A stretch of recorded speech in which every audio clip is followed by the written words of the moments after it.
盛世律所的周年庆典，觥筹交错，金碧辉煌。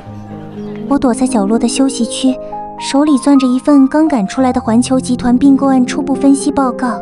为了这份报告，我连续3个星期每天只睡4个小时，胃炎犯了也只是吞2片止疼药。我想把这份报告当作周年礼物送给凌晨，顺便问问他我们到底什么时候能公开。手机震动，是我妈发来的消息。木木，快看朋友圈，小陈是不是脱单了？这女孩真漂亮，律所主任的千金啊，2人站在一起跟金童玉女似的。附带的照片里，凌晨正微微低头，温柔地吻在乔薇的额头上。背景是年会最显眼的舞台中央，无数聚光灯见证着他们的官宣。我点开朋友圈，律所的公号和同事们都已经疯转。恭喜凌晨律师，事业爱情双丰收，郎才女貌，简直是法律界的模范情侣。我自嘲地笑了，我是他谈了1年同居了半年的地下女友。可就在5分钟前，我还在担心他领带歪了，想去后台帮他整理。原来他不是不需要陪伴，只是不需要我的陪伴。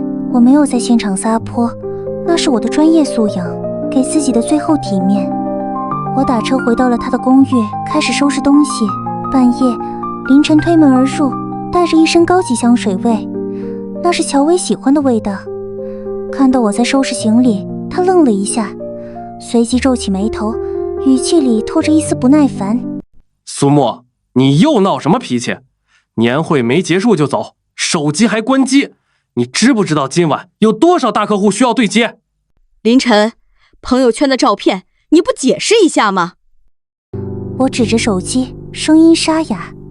他解开领带，随手扔在沙发上，冷淡的像在谈论一份无关紧要的合同。那是工作需要，乔薇是主任的女儿，只有得到她的支持，环球集团的案子才能交给我主办。苏沫，你一直很懂事，这种时候你应该支持我，而不是拖我后腿。懂事？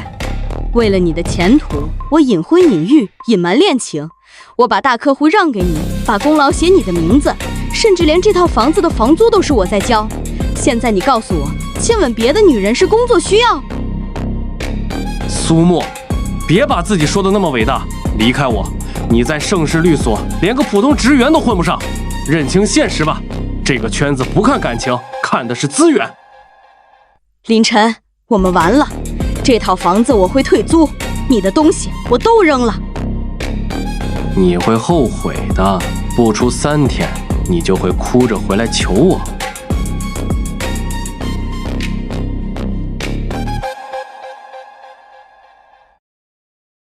离开盛世后，我才知道凌晨有多狠。我投出的简历几10份，每一家律所都在面试环节对我礼貌回绝，直到一个学长偷偷告诉我：苏沫，别费劲了，凌晨跟圈子里的人都打过招呼，说你窃取律所商业机密才被辞退的，谁敢要你？我站在街头，看着满城的霓虹，第一次感到了绝望。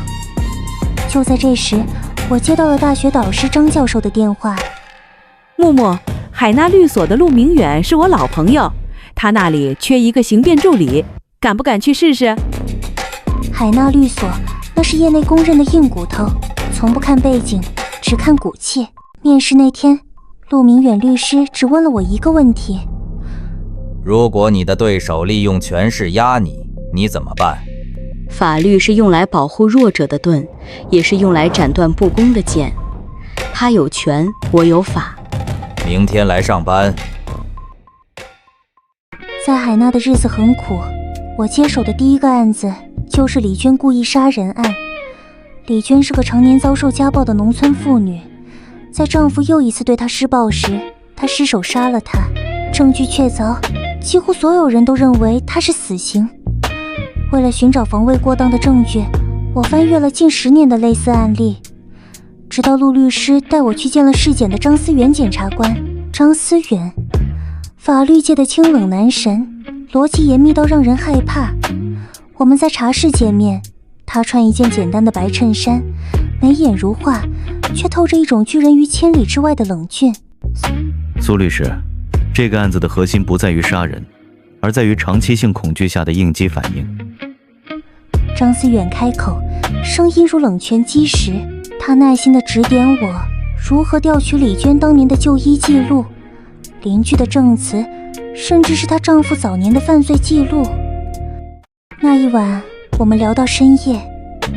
离开时，他突然叫住我：“苏学妹，听说你从盛世辞职了？你认识我？法学院辩论赛的第1名，我怎么会不认识？”就在我全力备战李娟案时，凌晨那边出事了。他为了讨好乔主任，在环球并购案中做了假账，甚至涉嫌给对方高管回扣。本以为神不知鬼不觉，却被律协匿名举报。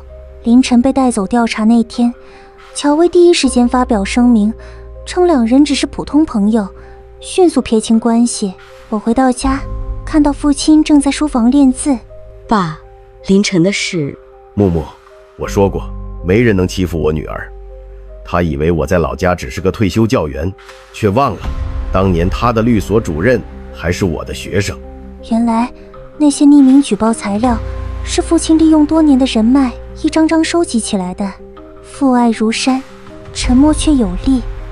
李娟案开庭那天，旁听席座无虚席，我站在辩护席上，面对公诉方的步步紧逼。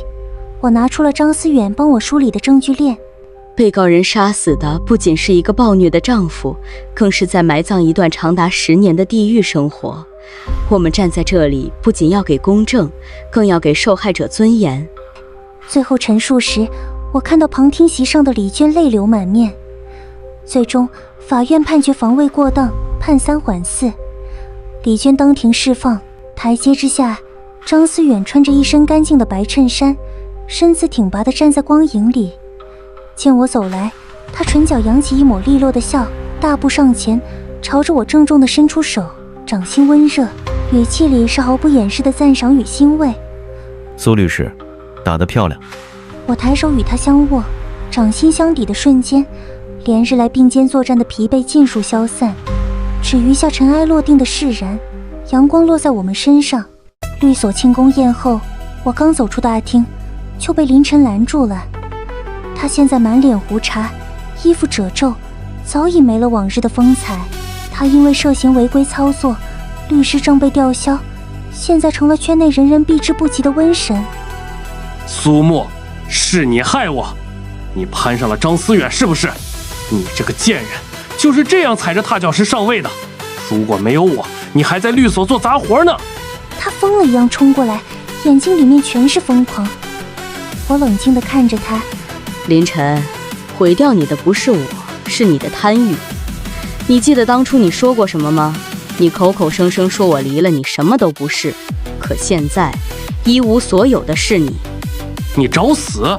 凌晨举起拳头，他的疯狂已经难以想象，但是最终预想中的疼痛没有落下。张思远不知何时已经冲了过来，他紧紧地抓住了凌晨的手腕。张思远一把攥住凌晨的手腕，猛地一拧，凌晨发出一声惨叫，跪倒在地。张思远挡在我面前，浑身散发着令人胆寒的气场。凌晨，诽谤公职人员，故意伤害，你是想把牢底坐穿吗？凌晨看着张思远，吓得屁滚尿流，连滚带爬地消失在夜色中。夜风微凉，张思远脱下西装外套披在我身上。没事吧？语气是前所未有的温柔。没事，谢谢学长。我有些不好意思地低头。苏木。他突然叫我的名字，停下脚步，认真地看着我。我等了你1年，从你进盛世那天起，我就在等，等你看清凌晨，等我能正式站到你身边。我怔住了。你一直在等我？辩论赛那天我就输给你了，不只是口才，还有心。